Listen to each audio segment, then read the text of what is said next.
Hello বন্ধুরা, কেমন আছো তোমরা সবাই? আশা করি সকলেই ভালো আছো। পপি ঘরোয়া রান্নায় সবাইকে ওয়েলকাম। আজ তোমাদের সাথে শেয়ার করতে চলে এসেছি আরও একটি নতুন রেসিপি নিয়ে। পুরো ভিডিওটি দেখার অনুরোধ রইল। ভিডিওটি ভালো লাগলে লাইক, কমেন্ট, শেয়ার করো।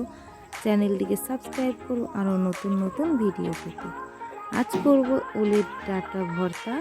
প্রথমেই নিয়ে নিয়েছি দুটো বড় সাইজের ওলের ডাঁটা।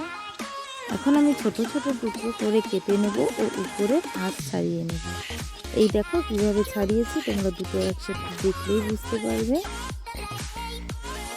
সবগুলোকে আমি এভাবেই তুলে নেব।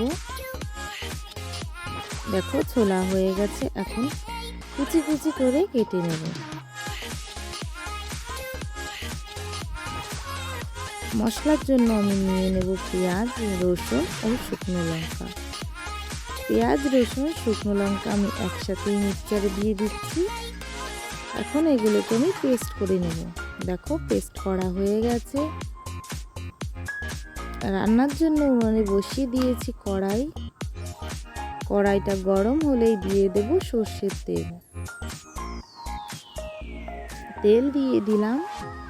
তেলটা গরম হলেই দিয়ে দেব কালো জিরে ফোড়ন।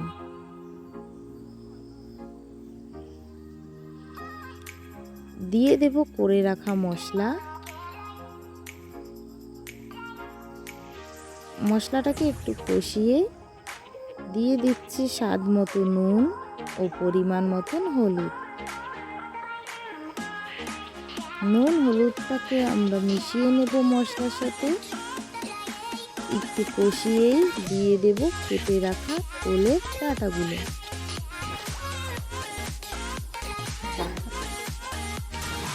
দিয়ে দিয়েছি ওলের ডাঁটা। এখন ভালো করে মিক্স করে নেব মশলার সাথে। প্রথমে আমি একটু জোরে জোরে জাল দিয়েই ভাজবো, কারণ খুব জল বেরোয়। এই দেখো কত জল বেরিয়েছে। একটু জোরে জাল দিয়ে জলটা টানিয়ে আবারও আমি ধীরে ধীরে জাল দেবো। এই দেখো জল টেনে গেছে। এখন আমি ধীরে ধীরে জাল দেবো, আরও শুকনো শুকনো করে নেব। এই দেখো শুকনো শুকনো হয়ে গেছে। এখন এতে দিয়ে দিচ্ছি একটু চিনি।